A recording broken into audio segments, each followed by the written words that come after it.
Hi guys, PJ here. Today we are working on a 2013 Toyota Yaris. We'll be fitting a dashboard camera to the vehicle and wiring it into the fuse box so it goes on and off with your ignition. To do this, we're going to use one of the many available kits, wiring kits. This one's made by Next Base. You can get them all other brands. You can normally get these from sort of Amazon, eBay, that type of place, or most car accessory shops. These replace the power cable that come with your camera, and generally come with a few bits and bobs, such as replacement power cable. This one's a mini USB. Just make sure which USB your camera takes. Some take micro, some take mini. This one being a mini. The micro ones are a lot thinner than this one. And some take a round one, so just make sure on your camera, although 80% of them do use this one, mini, okay? So you get the replacement power cable. On the other end of this power cable, if I can just work this out for you, you have power connection, red wire there, and a black wire, which is your earth. Normally comes with a ring terminal or spade terminal on the end to mount behind a bolt to the chassis of the vehicle, nice and simple, or a fork connector on the end, just something to put under a mounting bolt to chassis earth. Okay, I'll show you how to do that shortly. They also come with, normally, or at least the good kit should come with a little ferrous filter like this. If you've got DAB radio in the car, you're really going to want to fit this, otherwise your DAB radio signal is going to go to pot. It's going to be rubbish. So pop this on. All they literally do, they've got little clips on the edge here. So you pop the clips open and open the thing up, yeah. And as you can see, it's just a case of, let me get my camera in view for you guys, there you go. Putting it on, and then, so put your cable through the middle of it and then wrap it round it and out again. A bit like this. There we go, through, round and out again, and then clip it shut. Nice and neat, nice and tight. Quite near to the plug, leave a little bit of flex so you can angle it to your camera, yeah.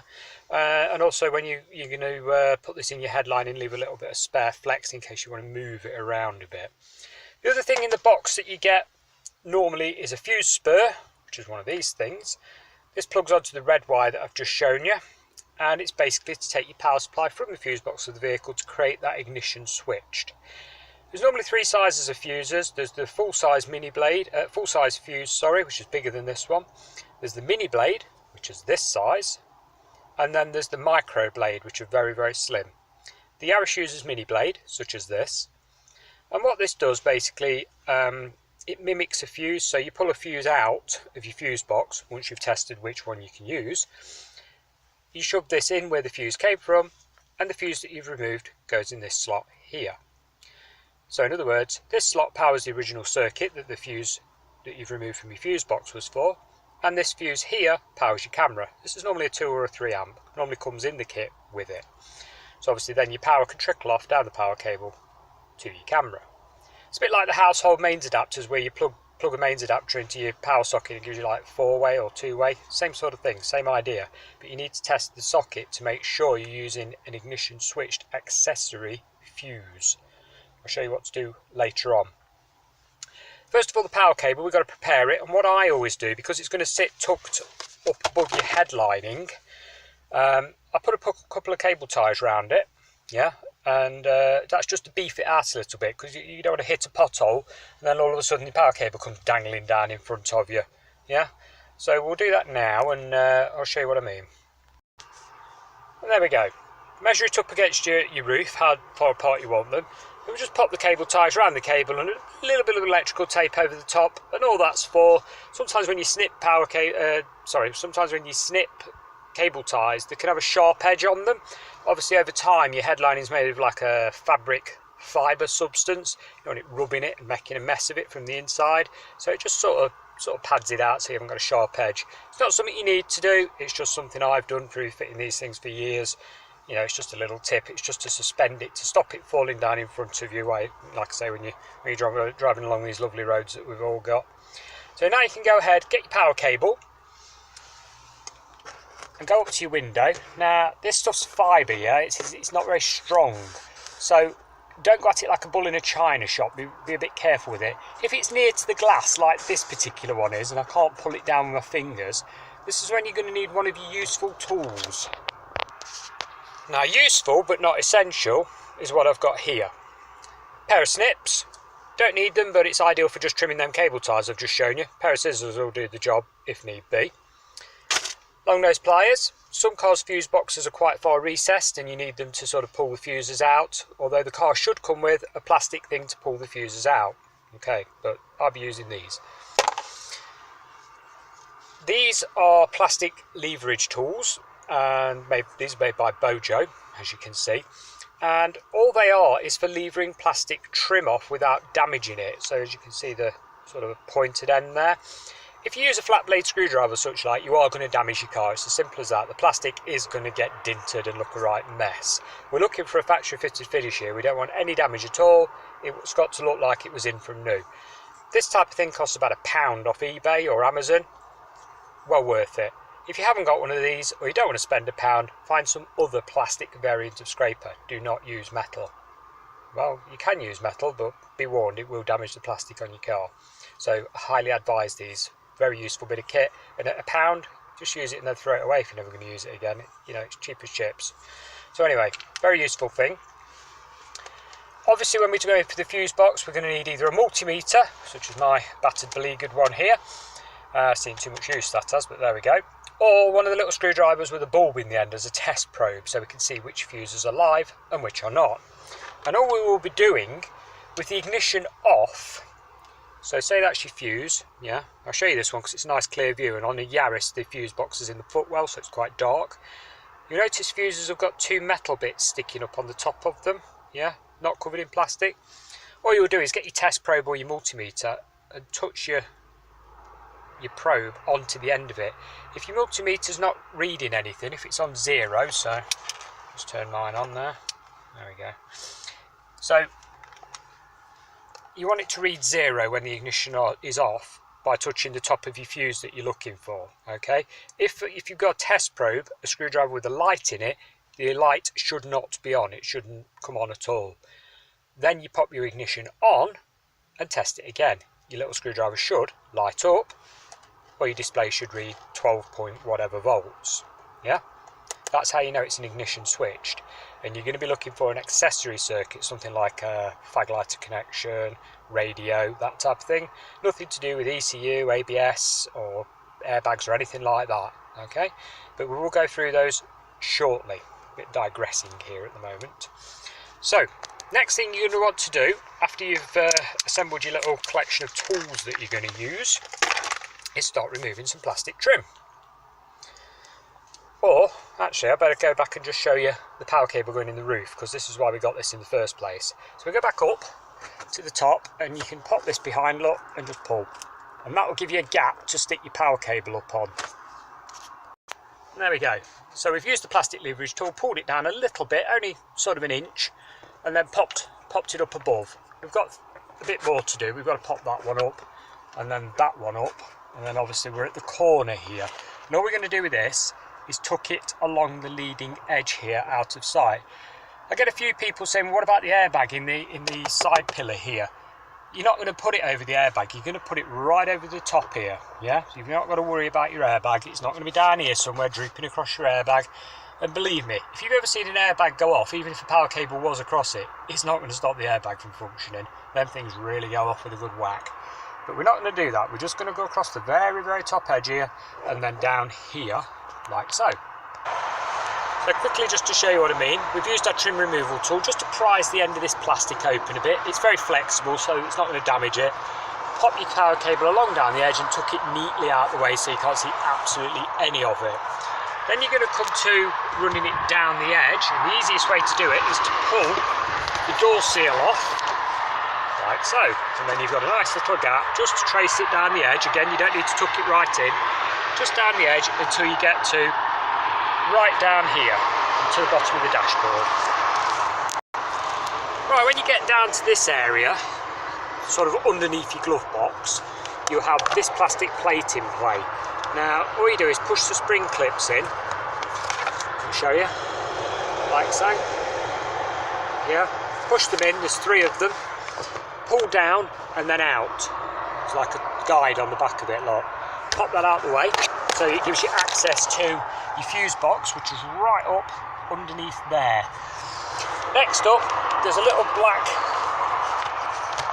curled knob to undo there, which basically goes in here, and then on here, this one's actually loose. I've undone this already just for the purposes of the video. You pull it forwards after, and I will just point that out because like I say, I've done this up for the video. You've taken this off, sill trim. Just put your fingers under it and pop all the way along. Just watch it when you get to this end, because the end clip can be sticky and you might snap it or crack it. Just be warned, take your time. They're on poppers, yeah? So just move that out of the way, and then you're free to pull this out, and there's your clip, look, that goes in that hole there. Take that out of the way. That gives you access to a nice earthing point, which is here.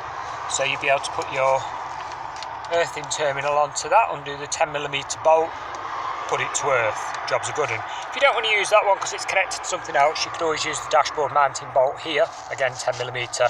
Pull it out, put this underneath it, right under, yeah, under there, and then follow it through. Okay, so we've put our earth in. There's our earth cable, look. We took this bolt out and we've put the power cable behind there so it goes up the side of the dashboard. And we're now looking at the fuses. We've ascertained, using the ignition on and off trick that I told you about earlier, that 5 amp fuses, there's 2 5 amps in the middle here. There you go, get you a decent view. They are ignition switched accessory circuit fuses. So what we're going to do is turn the ignition off, pull one of those out and use our fuse spur.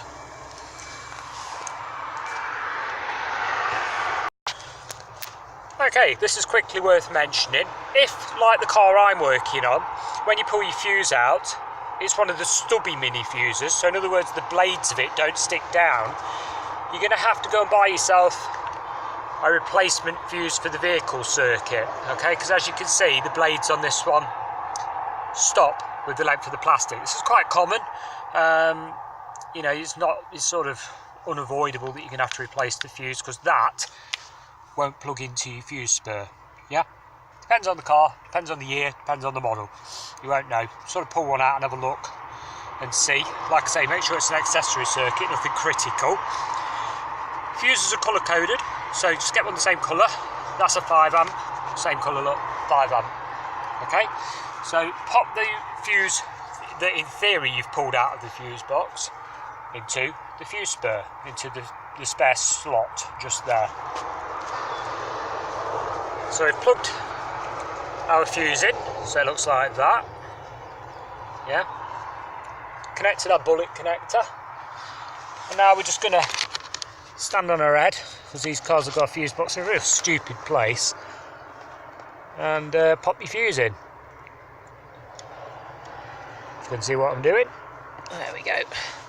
In like so. And yes, it does stand proud. It's not ideal, I must admit, but they don't do snug fit ones yet. Maybe somebody will invent one. Obviously at this point, before you tidy up all your wiring, because obviously you want to cable tie it or electrical tape it up into a nice neat compact little area, which you can stash normally down the back here behind all these connectors. There's a big gap and it's a nice area to put all the cabling on a Yaris. You need to check your camera works. So with camera plugged in, there's your power. I will just mention also that if your windscreen's got this textured black area on it, you're more than likely going to use the 3M sticky mount that come with your camera rather than the suction mount, because the suction mounts don't stick on this stuff at all, they just keep falling off. So use your 3M mount. Most decent quality cameras come with 2 different mounts. If you've only got a suck mount, obviously make sure you only use it on the proper glass. This camera I'm trying to mount as high as possible to keep it out of the way. So we've put it up there on the sticky mount. So let's turn the ignition on and see if the camera comes on. And there we go. Yes, it does. So that's ignition powered. We can now turn the ignition off and start tidying everything up. So first things first, tidy up your wiring so you've got nothing dangling around, so it's nice and neat. Like I say, you can normally tuck it down the back here. There's quite a lot of gap to sort of put everything behind. It's a nice storage area. Once you've done that and you've got it tucked up nicely, you can always cable tie it up for extra. You've got then to put your plastic piece back on. Now don't forget to line the rear hole up. There's like a stud sticking out at the back there. We'll just move our power cable out of the way and stuff before we do that, which is just there. And it sort of slides on and clicks into place. So you'll hear it pop, just sort of shove it on and click. And then there's your little stud sticking out that you put your plastic dowel back on. Stick that back on, like so, till it's snugly tight.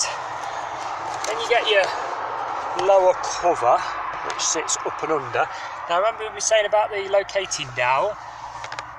Locating dowel goes in there. And then it's just a case of clipping it. So line up your clips and shove. Click, click, click. There we go. Last up, our sill trim. Line it up. Click all the way along.